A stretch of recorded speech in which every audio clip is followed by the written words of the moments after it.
All right, guys. So this is part two, day two of Dawn Richard's testimony. I'm going to go ahead and get right into it. Make sure you hit that like and share. So here we go. So they're actually circling back to the testimony that Dawn Richard did on Friday. So the defense is arguing that Dawn had some inconsistencies. So that's the reason for their going backwards. So here we go. A defense attorney presses Richard about Combs' words after 2009 kitchen incident.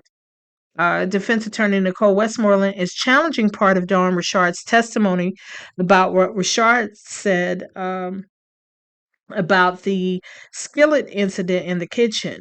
Richard testified last week that the day after the skillet incident, Combs brought her and artist Kalina Harper into a studio, locked the door, and told them it was in their best interest not to say anything about the incident and that where he comes from, people go missing. Westmoreland referenced documents from several of Richard's meetings with prosecutors that didn't include Combs saying that people go missing. Richard answered that she didn't recall not telling prosecutors that part and maintained that Combs actually did say that. The first time you mentioned and alleged that Mr. Combs told you that people go missing was a week ago on May 10, 2025, Westmoreland asked. No, Richard responded.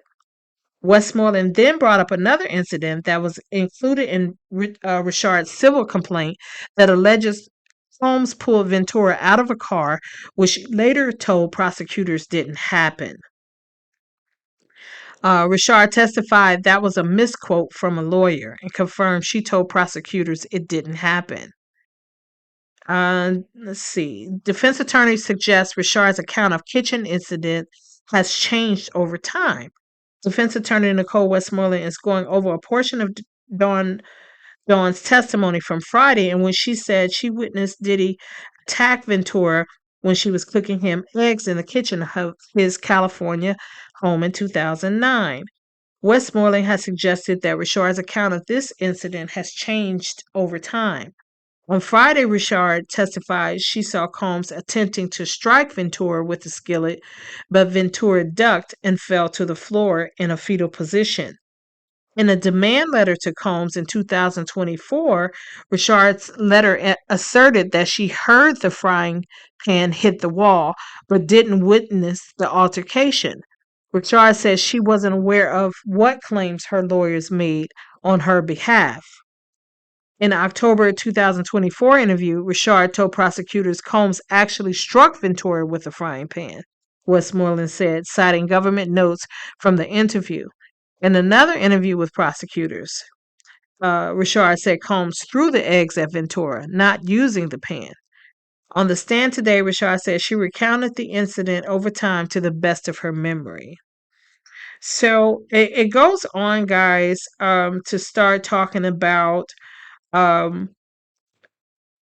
Dawn's career and how she, let's see, and how she wasn't getting paid.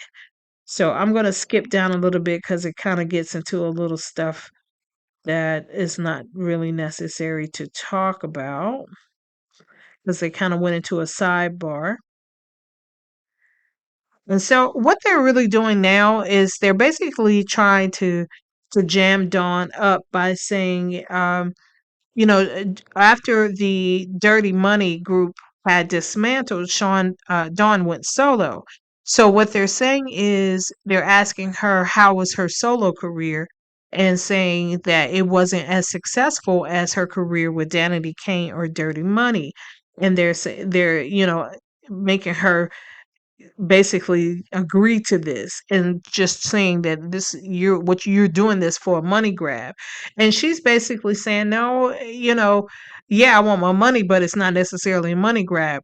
I think she was actually only suing for like in her lawsuit in December, no, November, December of last year. Her lawsuit was what she says she was owed in compensation because of her long hours. And I think she wrote on some things and she never got paid for it. And y'all know Diddy, come on, we got to be honest with it. Diddy don't like to pay nobody. So she said she's not suing for other stuff. Basically, she just wants, what she was owed. So, if she wrote on some stuff and this and that, yeah, I say go ahead and pay her. So, but they're trying to make it sound like this whole thing is about the money. So, um, that's what she said. And they went ahead and, asked her, why are you doing this? And she said basically it's for justice, and it was justice for her, justice for Cassie, and that kind of thing.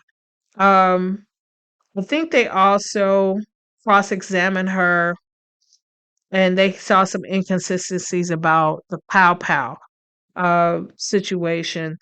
Um, First, she said she did see him with the Pow Pow, and then let me see. Then she said he never pulled it out, that kind of thing. So they did kind of jam her up a little bit with that kind of stuff. Um, and there was some inconsistencies where, I don't know if this actually helped the case or did anything, or hindered it. I'll put that, or hindered the case at all. So we'll see. I'm gonna be honest. I thought that they were gonna talk more about things that were in her suit, because she did mention in her suit that at some of these parties that Puffy had some minors there. So I don't know if they thought it wasn't best to bring this up, because she had some inconsistencies in her stories. I don't know.